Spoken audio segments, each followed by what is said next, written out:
Hello. Welcome to the first of a series of training programs based on the information that you need to become a debt settlement agent. Today we'll be talking about the very basic information as it relates to the service and to the industry. My name is David Lyle, and I'm the president and founder of the National Real Estate Council. You can learn more about me at our website at www.nrecweb.org. Click the About Us and then click my name.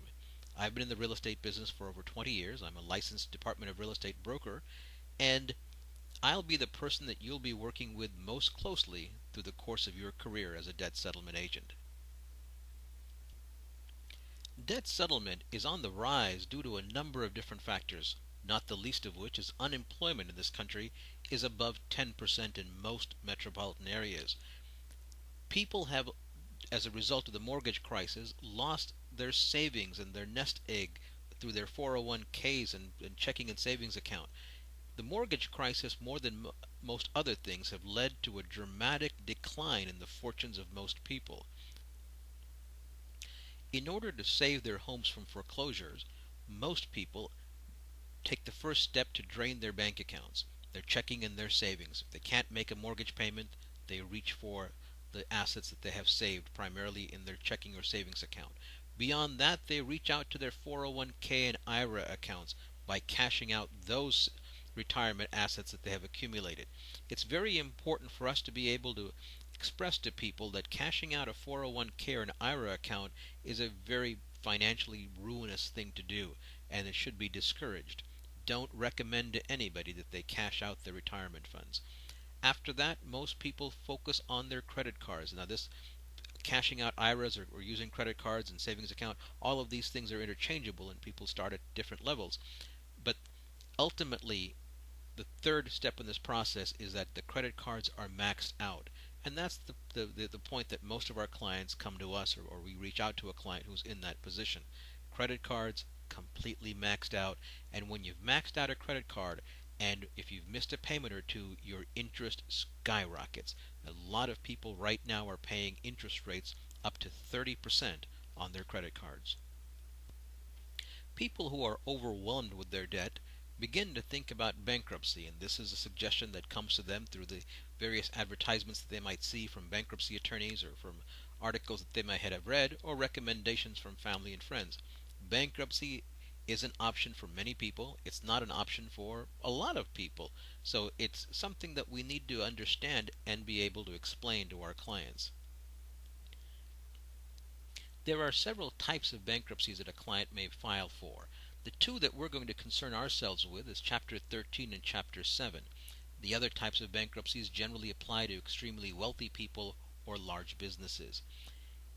Chapter 13 is a repayment plan. In a Chapter 13 bankruptcy, a client would file their appropriate bankruptcy papers using their attorney or doing it by themselves. And in a Chapter 13, a request is made to the bankruptcy courts that the amount of money paid each month to their creditors be reduced, and over a period of 3 to 5 years, the creditor would have a plan to pay it back.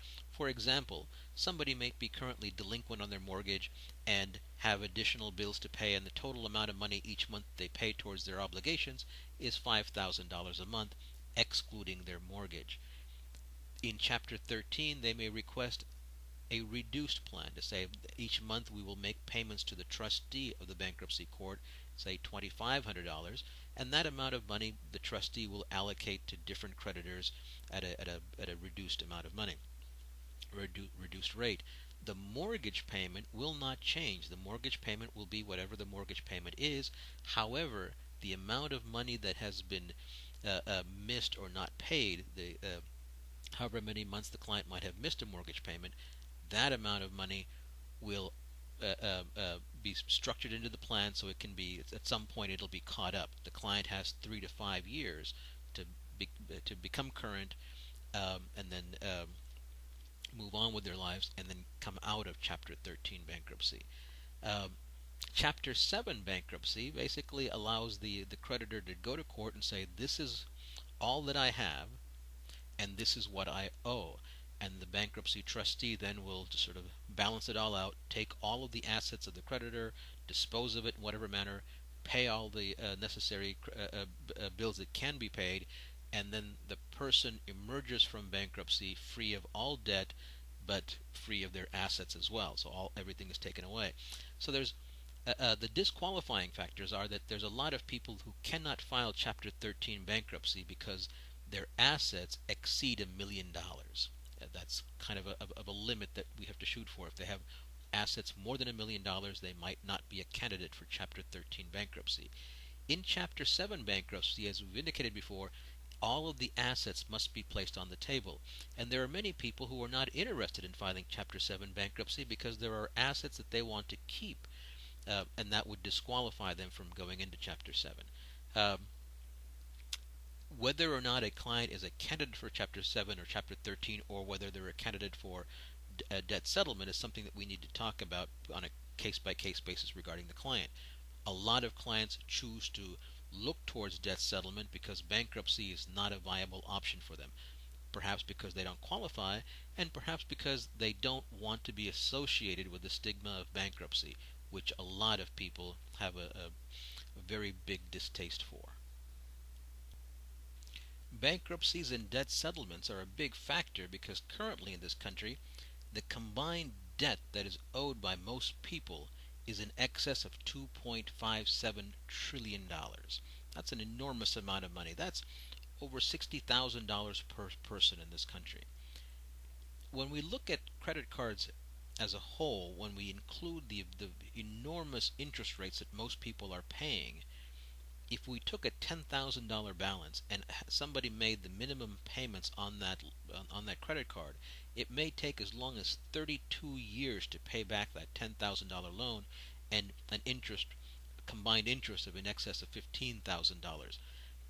On the page that you are seeing this video, you'll see a link to an Excel spreadsheet that you can download, and you can use that as a tool to figure out based on whatever interest rate, how long it would take a person to pay back a credit card, and if they want to pay it back in a certain period of time, what their payment needs to be.